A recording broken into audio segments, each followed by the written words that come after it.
The Bible Treasury. A monthly magazine of papers on scriptural subjects. Volume 19, Article 15, Part 11 of 15, 1892 and 1893. Thoughts on 2 Chronicles. 2 Chronicles 27 and 28. Very brief is the notice of Jotham, no event does the Spirit of God dwell on.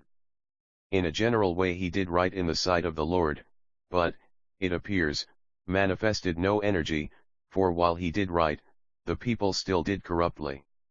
Nevertheless, outward prosperity marks a righteous king, his enemies pay tribute, and Jotham became mighty because he prepared his ways before the Lord his God. 2 Chronicles 27 verse 6.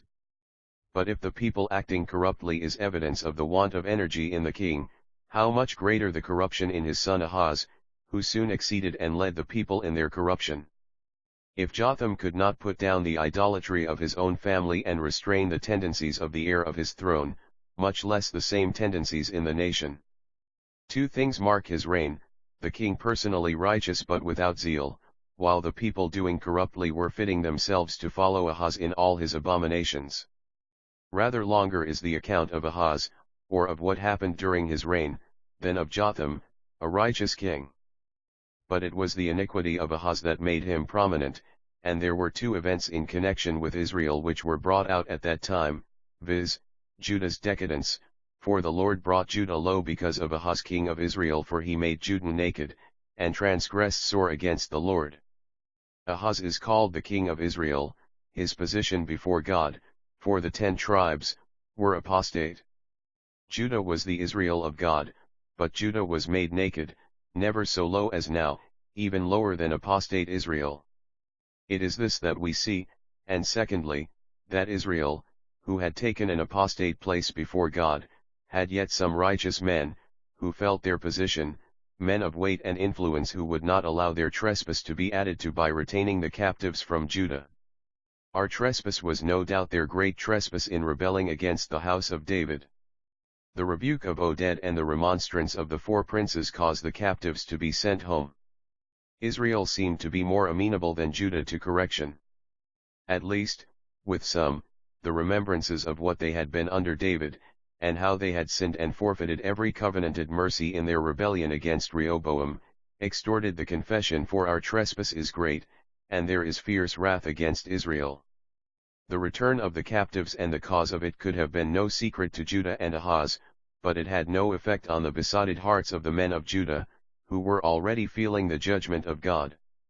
Unconscious of it they might be, but no less visible was the judgment, for while the Lord was calling them to the remembrance of his goodness, by causing the Israelites to restore the captives of Judah fed and clothed, and the remembrance too of his just wrath in permitting the Edomites and the Philistines to smite and invade Judah, yet at that time did King Ahaz send to the kings of Assyria to help him, and purchased it with the gold of the temple, and of his palace.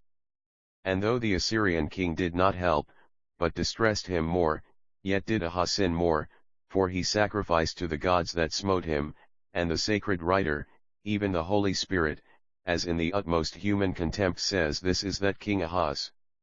Yet to him the prophet speaks of the glory of the Son to be born, and Hezekiah gives a dim shadow of the coming glory. Dim, for though wonderful in itself, as coming after the abominations of Ahaz, what can it be but partial and dim when taken as a picture of the future millennial glory of the Son? For now we see through a dim window obscurely.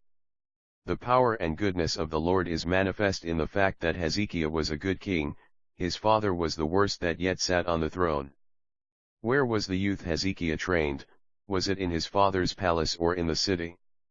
Ahaz had surrounded him with idolatry, he had idols in every separate city, in every grove, on every high hill, he had shut the doors of the Lord's house. Wherever Hezekiah looked, an idol met his eye. And yet in the first year of his reign, the first month, he opened the doors of the house of the Lord. It is not only remarkable, and astonishingly so, in Hezekiah personally as being an evidence of the power of God over surrounding influences, but also in that Hezekiah was used governmentally, for God still waited for Israel though the judgment was pronounced. He was giving a sample, shall we say, of what the fulfillment of the promise would be, the promise of the son just made to Ahaz. There is no excuse for the rationalistic pretension that the virgin's son, Emmanuel, was to be a child either of the king or of the prophet. Compare Isaiah 9 verses 6 and 7.